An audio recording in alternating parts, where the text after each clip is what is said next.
When night falls, the darkness starts to speak. Between each breath and the silence there are whispers no one was meant to hear. This is Night Whispers, where the dark has a story to tell.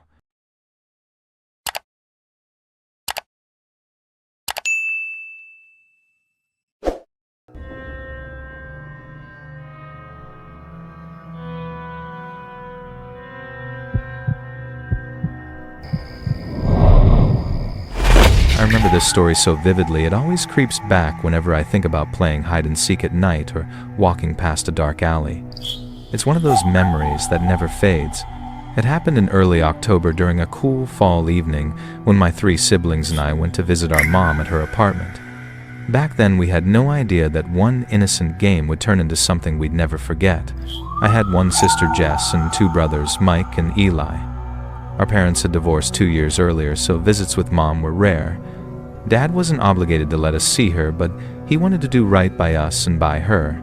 That weekend visit felt special even if her apartment was in a rough part of town. Broken streetlights, cracked sidewalks, and distant sirens made the place feel uneasy. There were plenty of buildings packed around my mom's apartment, yet somehow the whole place always felt empty, like life had drained out of it. Her unit sat right next to a narrow alleyway that doubled as a back entrance to the complex. That alley alone explained what I meant by sketchy. You wouldn't even know the apartments were there unless you drove deep down that long, dark stretch that most people would never dare enter at night. My mom's apartment was on the 2nd floor, and every visit felt like a small celebration for us. I adored my mom. She was warm, gentle, and always made her tiny space feel like home. Her apartment had that same charm my grandma's house had: soft furniture, old decorations, and the comforting smell of candles and coffee. But what made it even better were her neighbors, especially the friendly kids downstairs who always welcomed us like family. My mom's apartment sat on the 2nd floor, and every visit felt like stepping into a safe little world of warmth and calm. I adored my mom. She was small, kind, and always smelled faintly of vanilla and lavender. Her home was the definition of cozy, soft furniture you could sink into, warm lamps that glowed like candlelight, and random little decorations that served no purpose except to make the space feel lived in. It reminded me of my grandma's house, peaceful, cluttered, and full of love. But what made Mom's place even more special were her neighbors downstairs. They were a cheerful family with 2 kids about our age, and every visit meant laughter echoing through the walls, shared snacks and games that stretched late into the evening. Zach was the one who suggested we play hide-and-seek outside, but at night to make it scarier. My siblings immediately agreed, thrilled by the idea. We decided to sneak out around 9 o'clock when the dark would make everything feel more like Halloween. The sun had already vanished early that October evening, leaving only the flicker of orange streetlights. There we were, me, Zach, Chi-Chi, my sister Jess, and my 2 brothers ready for the ultimate nighttime game. At exactly 9, we slipped out of our rooms and met outside just like we planned. The corners of the building were swallowed in darkness, but the tall lampposts painted the parking lot in a dim orange glow. It wasn't bright enough to feel safe, just enough to make everything look eerie and exciting. Like always, before choosing who would be it, we stood in a circle and chanted "bubblegum, bubblegum" in a dish. That night we played the chant just like always, and after a few rounds, Zach ended up being the seeker. The moment he covered his eyes and started counting, everyone scattered in different directions, laughter echoing through the complex. We weren't allowed to go too far beyond the boundaries, but the shadows made even the familiar spots feel new and thrilling. I ran with my sister Jess like I always did. She was the oldest, the bravest, and the one I trusted most when things got dark. Jess and I darted toward the back of the building, weaving between shadows until we reached the huge garbage tins. The air smelled faintly of damp concrete and trash, but we didn't care. It was the perfect hiding spot. To get there, we had to slip deep into the alleyway where the light barely reached. Jess grinned, whispering that no one would ever find us here, and for a moment I believed her. When Zach shouted, "Ready or not, here I come," our hearts raced for a moment, the thrill of being hidden, waiting to be found. But as the minutes ticked by, the excitement began to fade. The alley grew quieter, filled only with the hum of distant traffic and the rustle of leaves. I shifted on my feet, growing restless, and Jess whispered that we just had to wait. A few more minutes passed, and boredom slowly replaced the fear and fun. I was the first to break the silence.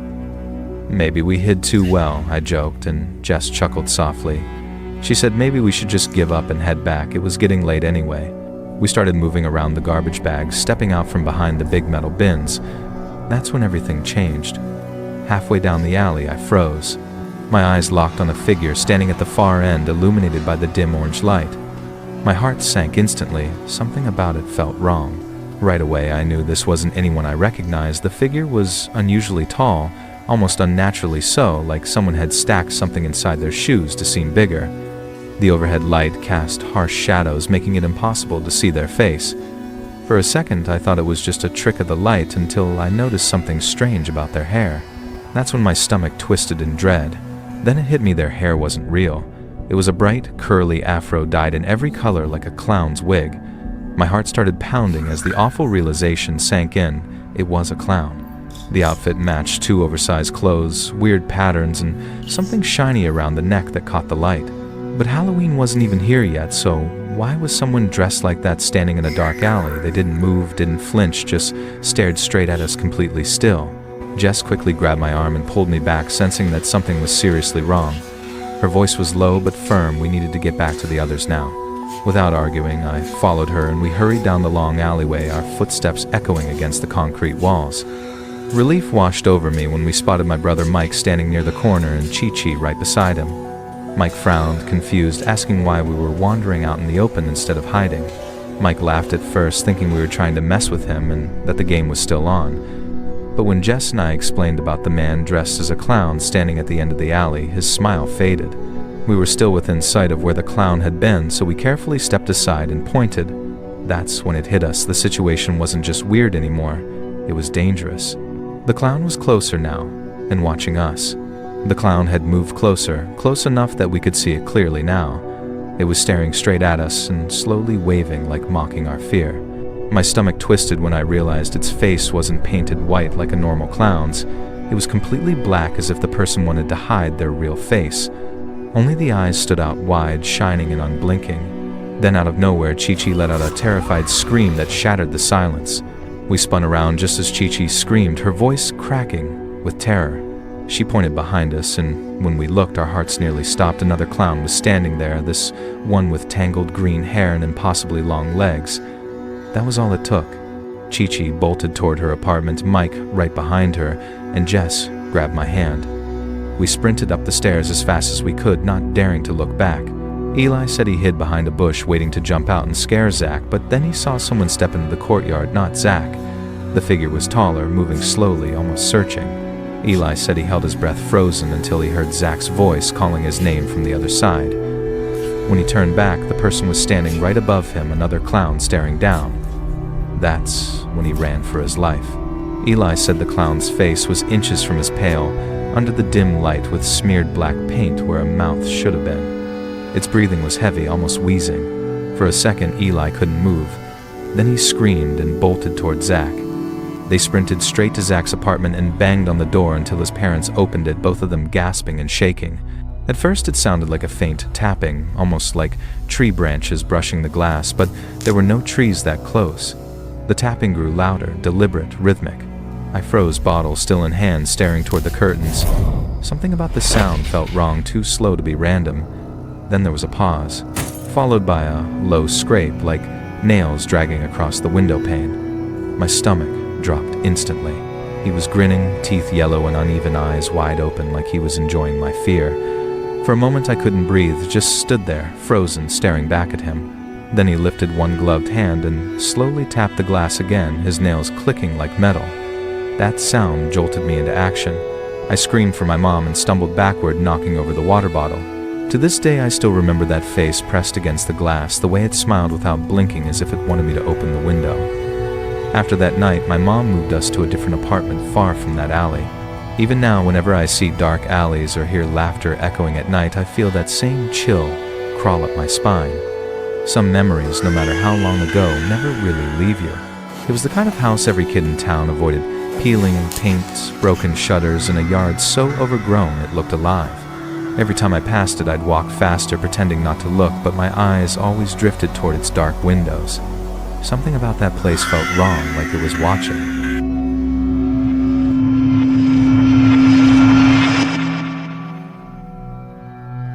I was only 11, but Even then, I knew some houses just felt haunted.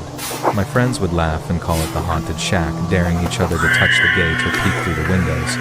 I never joined their dare. Something about that house didn't feel like a joke. Even in daylight, the windows were so dark you couldn't see inside, and the air around it always felt colder. Still, I'd tell them to stop mocking it, but deep down, I think I was the one who was really scared. Walking home alone became my least favorite part of the day. The streets felt quieter in October, and the days got shorter. By the time I left school, the sun was already low, and that creepy house sat in shadow. Without my friends beside me, every creak of the fence and rustle of leaves sounded louder. That's when the feeling of being watched started, faint at first, but impossible to ignore. The figure didn't move, not a blink, not a shift, just frozen behind the grimy glass head, tilted slightly, as if studying me. I slowed down without meaning to my backpack, suddenly feeling heavier. For a split second, I thought I imagined it, but then the curtain twitched like a hand had pulled it back. My heart skipped and I sped up, refusing to look again. Maybe it was just my mind playing tricks, or maybe it wasn't. Each afternoon I'd glance up, hoping the window would be empty, but it never was.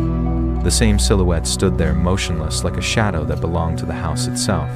Sometimes I thought I saw a faint smile, or maybe just a trick of the light. My friends laughed it off, calling it Halloween spirit, but I knew better. It wasn't a prank, it felt too real, too deliberate, like whoever was inside wanted me to see them.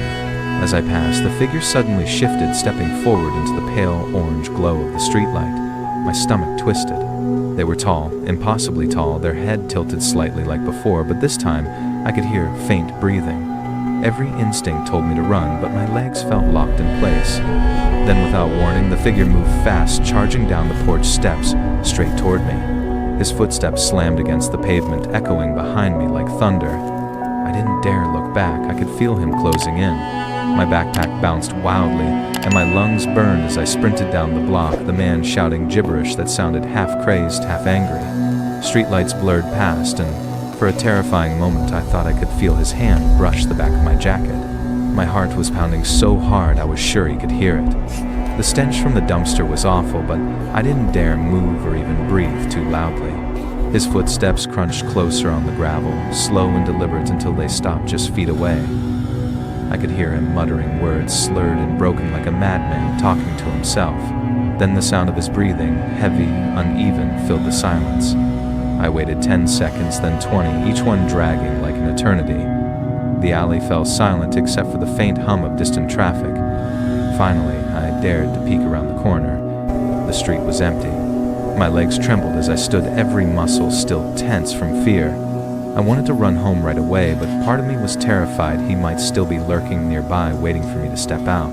I could barely get the words out between gasps, but my parents knew from my face that something was seriously wrong. My dad grabbed the phone immediately, while my mom locked every door and window.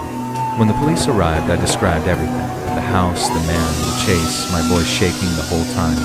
They nodded gravely, taking notes, and promised to check the property right away. When the officer said the house had been empty for years, a chill ran straight down my spine. I remembered the figure in the window, the steady stare, the breathing, and it didn't feel like some random squatter. If no one lived there, then who had been watching me all those days? My parents tried to reassure me, but I couldn't shake the feeling that something else, something darker, was in that house. That night changed the way I see the world, how danger can hide in plain sight behind a cracked window or a crooked smile. Even as an adult, I still glance twice at every dark porch I pass. Some fears don't fade with time. They simply wait for the right shadow to awaken them.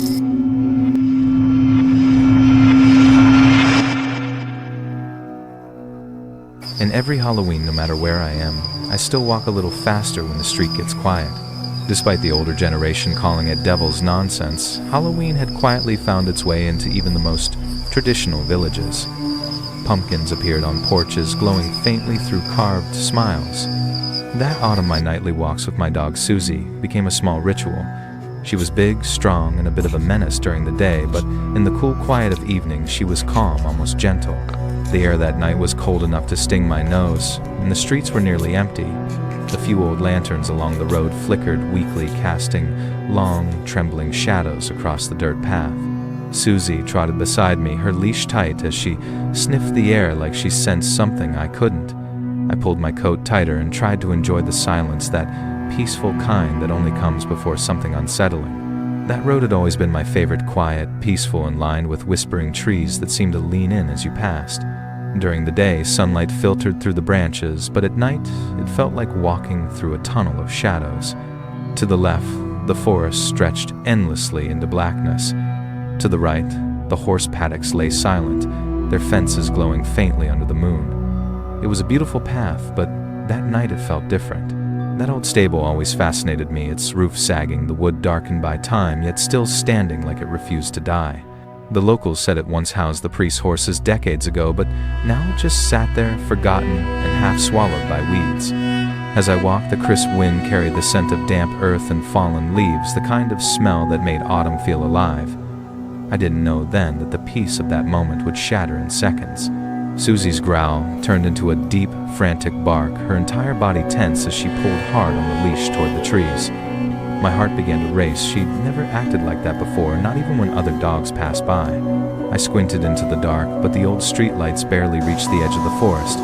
The stable loomed just beyond that faint glow, its doorway a black void that seemed to swallow the light whole. At first I thought it was just a trick of the shadows, the moonlight playing on the trees.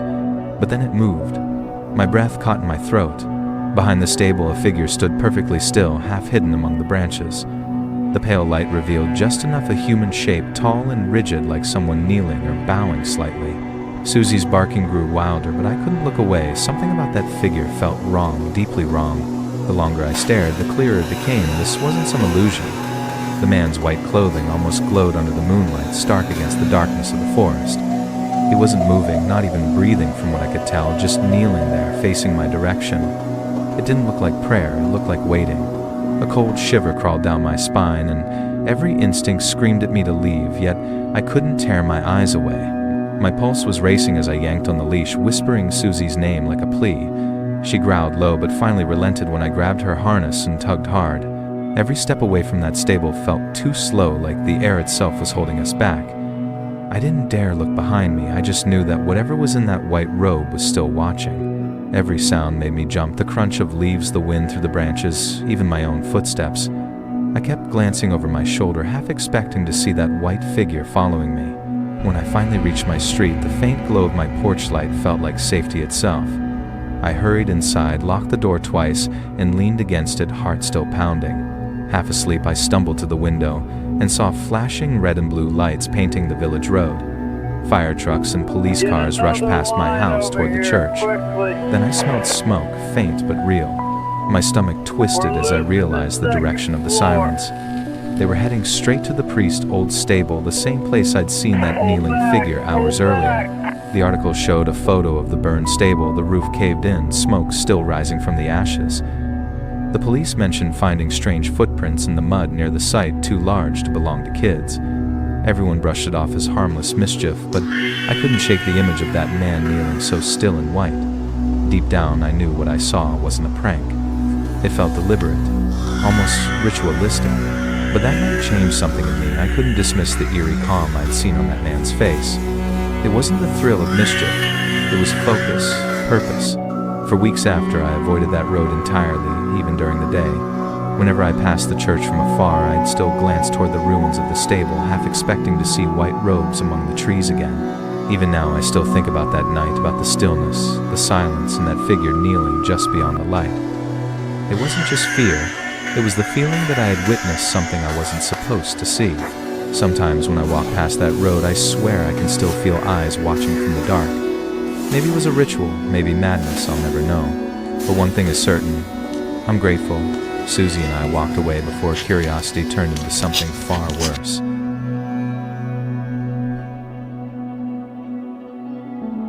It was the perfect kind of autumn afternoon golden light, cool breeze, and that sharp smell of leaves and earth. My friends and I had been talking about visiting the pumpkin patch for weeks, and now that it was finally open, we couldn't wait. There was something magical about that place, rows of pumpkins stretching toward the woods, laughter echoing through the chill air. None of us knew then that this peaceful fall evening would turn into something I'd never forget. The whole place felt alive, buzzing with that cozy fall energy. We joked around, racing our little wagon down the dirt path while parents laughed nearby. Everywhere we looked there was color, orange pumpkins, red leaves, and the fading gold of sunset. The warmth of cider and cinnamon hung in the air, making everything feel safe and familiar. At least, that's what we thought at the time. The laughter and chatter faded the deeper we went, replaced by the rustle of leaves and the soft creak of the wagon wheels. The air grew colder, and the scent of soil and damp wood filled my nose. Kevin walked ahead, flashlight in hand, teasing me for slowing down. The trees at the edge of the patch loomed taller, now their shadows stretching long across the ground. That's when the quiet started to feel wrong. At first I thought it was just a decoration, maybe a scarecrow the farm had set up for effect. But the longer I looked, the less certain I became. It stood too still, too human, the shape of its shoulders and head, clear even in the dim light. Kevin kept joking, but I couldn't laugh. Something about that figure felt wrong, like it wasn't supposed to be there, like it was waiting for us.